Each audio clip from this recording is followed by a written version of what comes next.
Okay, I'm going to now go through the notes on thermodynamics. So first, we'll take a moment to define thermodynamics. You can see here it says it's the study of energy, and it focuses on the transfer of thermal energy between systems. And I'll get into later on what that means. To start off with, we're going to discuss our two basic types of energy. There's potential energy, which we consider to be energy that's stored up in something, stored energy, and there's kinetic energy, which has to do with things that are moving. If you look here, I've got a list of common things that fall under each type of energy. So gravitational potential energy would be the type of energy that something would have if you lifted it up high, or for example, like a rock that's sitting on top of a hill has a lot of energy because if you just gave it a little shove, if it's a round rock, it would roll down and maybe, crush a car or a house or something like that as it got to the bottom of the hill. Spring potential energy, what that is it's talking about the elastic energy that's contained in a spring. If you take a spring and you smash it down, or if you stretch a spring out, it has energy sort of in recoiling back to its original shape. Also, chemical energy stored in the bonds is a type of potential energy, which we'll get to talking about later on in this unit. And nuclear energy is energy that's stored up inside the nucleus of atoms.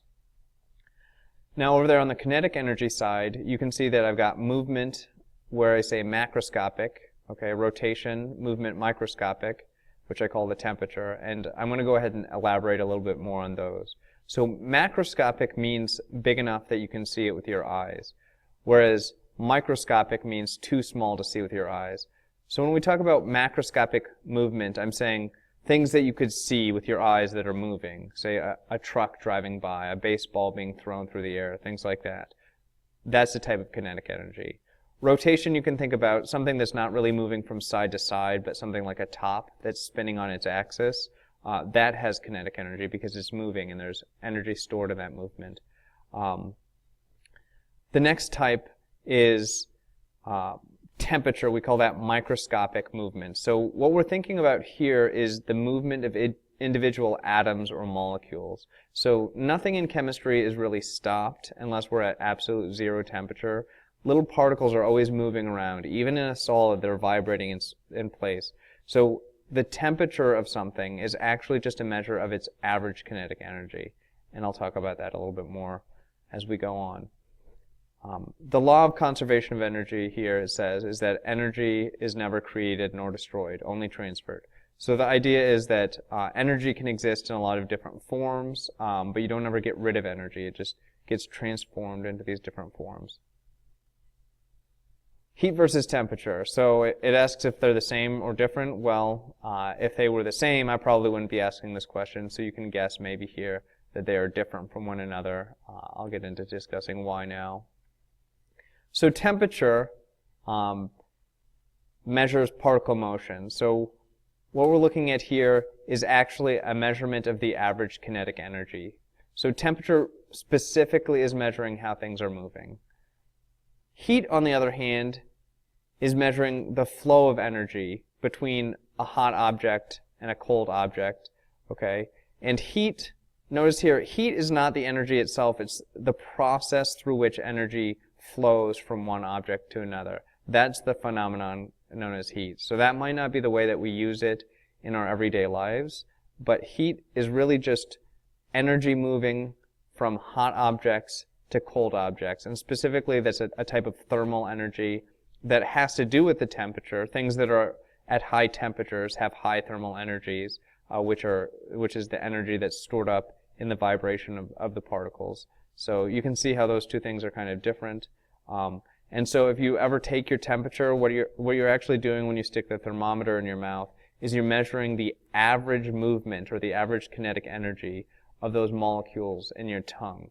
And so that's kind of how that works. Now we're going to get into something called specific heat. Okay, this definition is really important. It says it's the amount of energy that's needed to increase the temperature of 1 gram of a substance by 1 degree Celsius.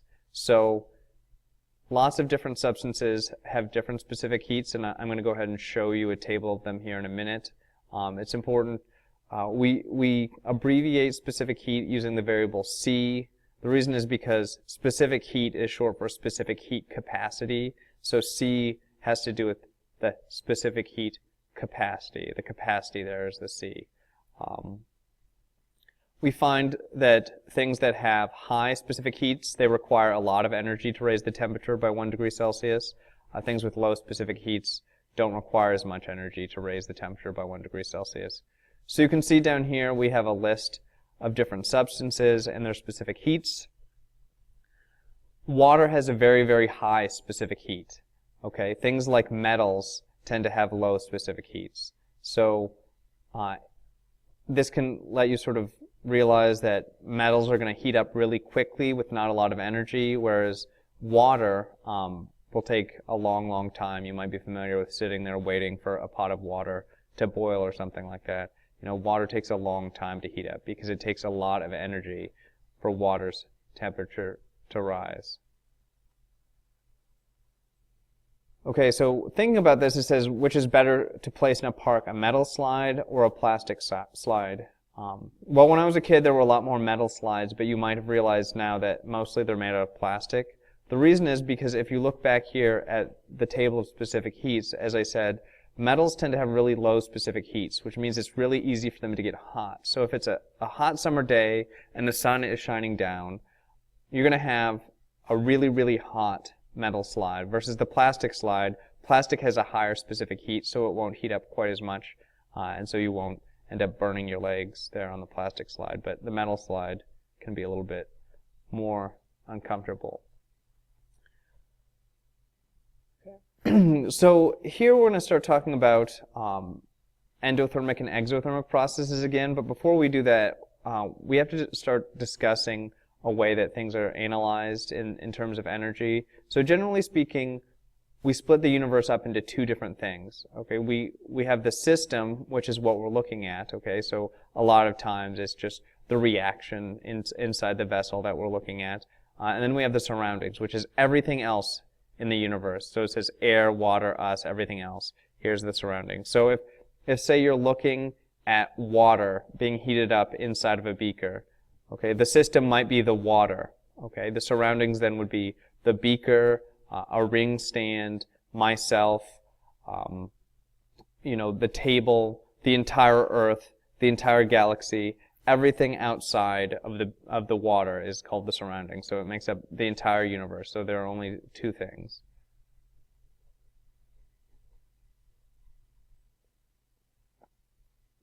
All right, now we're going to do a little bit of review on exothermic and endothermic reactions. Exothermic, remember, means that heat is leaving a system. Okay, so heat flows out or exits. Exo exits, right? We use a negative sign when this happens because the system is losing energy when it's exothermic. Okay, and it's going to feel hot to you, which is kind of confusing. Many people get confused by that because they're thinking if the system is losing energy, shouldn't it feel cold? Well, here's why that's not correct. When it gives off energy, it gives it off into its surroundings. So if, say, you're holding a container and there's an exothermic reaction happening in that container, it's going to give off energy, and that energy is going to go into your hands, so it's going to feel hot to you. Endothermic reactions, just the opposite. So heat's flowing into the system. We use a positive sign on that heat because it's gaining energy, and it's going to feel cold to you because as it's taking energy in, if you were holding it in your hands, it'd be taking energy from you, and so it would feel cold to you. Okay, now we've talked a little bit here about the system and the surroundings now, and it says heat lost by the system must equal heat gained by the surroundings. Well, if you remember, we said that the system and the surroundings make up the entire universe. So the reason for this is because of the law of conservation of energy. You can't have energy created or destroyed, so if you only have your system and surroundings, heat lost by one thing has to be gained by the other thing. There's nowhere else that it can go.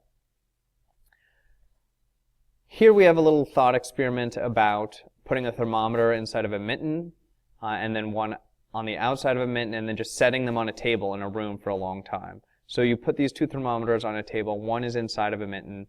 One is just sitting right on the table. And it says, how do the temperatures of the thermometers compare? And as I said, the assumption is we're going to leave them here for a while. Some of you might say that you think that the thermometer inside the mitten would feel hot. That's perfectly natural to think.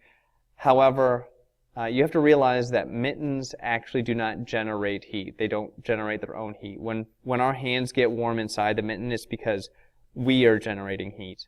And that's why it works for humans. But a thermometer itself doesn't generate heat. So if we put a thermometer inside of a mitten, all that mitten is going to do is act as an insulator, which keeps the temperature,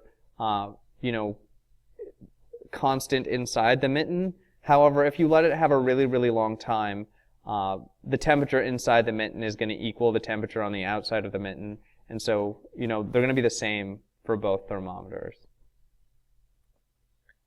Looking here, we have a set of data. You can kind of look through that and try and find some patterns there. Generally speaking, what you'll see is the more mass we have, the higher energy it's going to require to raise the temperature of that mass. Or here we've got a couple different ways that we break this down. So if you're looking at mass, right, and you're thinking about heating up a pool, like a swimming pool or a beaker of water, hopefully it should make sense to you that it's going to take more energy to heat up a pool of water because it's got much more water to heat up.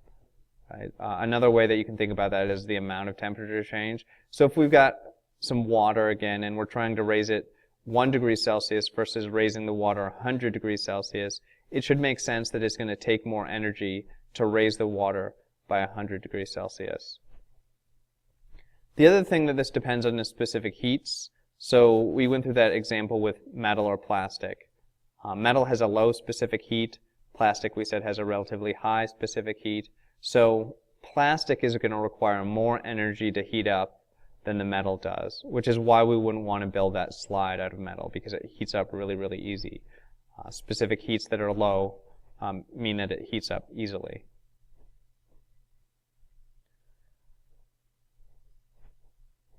On this side, we talk about the different pieces of information we have when we're talking about energy. So the first thing here, it says we have a number. It tells you the size of the magnitude of the energy. So that 30, when it says plus 30 joules off there to the side, the 30 is your number. All right. The next thing it says you have a unit, joules or kilojoules or calories, it says. Those are all units of energy. So we see in this case that it's given in units of joules. And this is just like with, say, length, how there are meters and inches and feet and yards. There are a whole bunch of different units for length. There are also a whole bunch of different units for energy, but the most commonly used ones are joules and kilojoules. And in this unit for the next few days, we're going to be using joules. And the other thing it has is a sign. So you can see this one has a positive sign on it. If there's no sign there, you're just going to assume that it's positive. Positive means it's endothermic. Negative means it's exothermic. So in this case, we've got an endothermic reaction because it's plus 30 joules.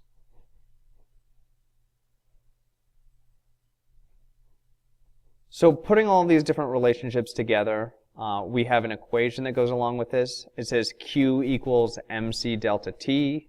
To break that down for you, Q is kind of strange in this case. Q means heat. And so to try and remember that, I say in chemistry, think that heat is spelled with a silent Q at the front of it, which is sort of a little joke. But if you remember Quaheat, you might remember that Q stands for heat, M is the mass, C is the specific heat capacity, remember. Delta T, every time you have a delta, that means change. So delta T is change in temperature. And then another little mnemonic for this is that C delta T, you might think that looks a little bit like the word cat. So if you remember Q equals mcAT, you'll remember the equation for the heat of a substance as it's changing temperature.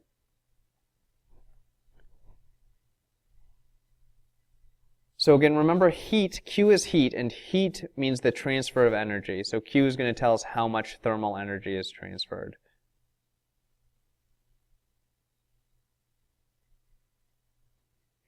M is mass, which is always measured in grams. C is specific heat. Is measured usually in joules per gram degree Celsius. If that's the units on specific heat, then the units in heat will also be in joules. All right, and remember that the specific heat is the amount of energy needed to raise 1 gram of a substance by 1 degree Celsius. The last thing there is delta T. Delta T is the change in temperature. Delta always means change.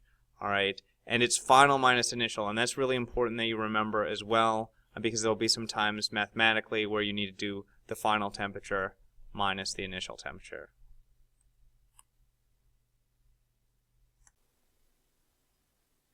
Okay, so these problems here at the bottom, the way that you work these out is first you have to use your Q equals mc delta T equation.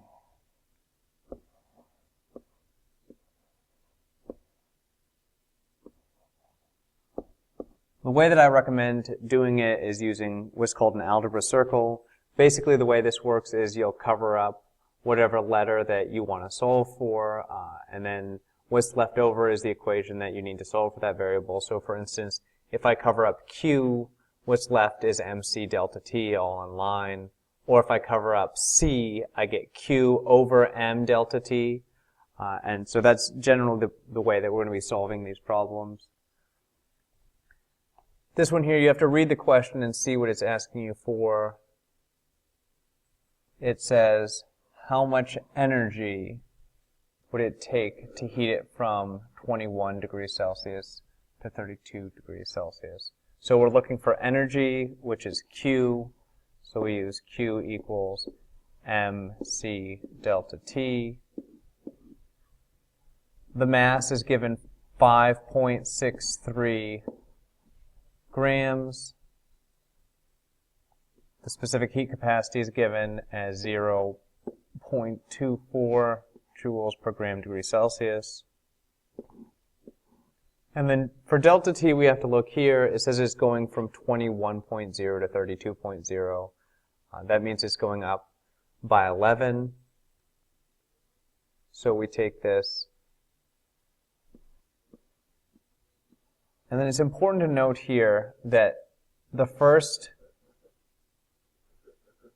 and last of these, they both end in the 10th place. So that means that when we come down here, our temperature that we put down here has to end in the 10th place. The sig fig rule says you use the least precise decimal place when you're adding or subtracting. So that's what we'll do. So now we're going to multiply these together. 5.63 is 3 sig figs times 0.24, which is 2 sig figs, times 11.0, which is 3 sig figs. So we get in the end 15 joules.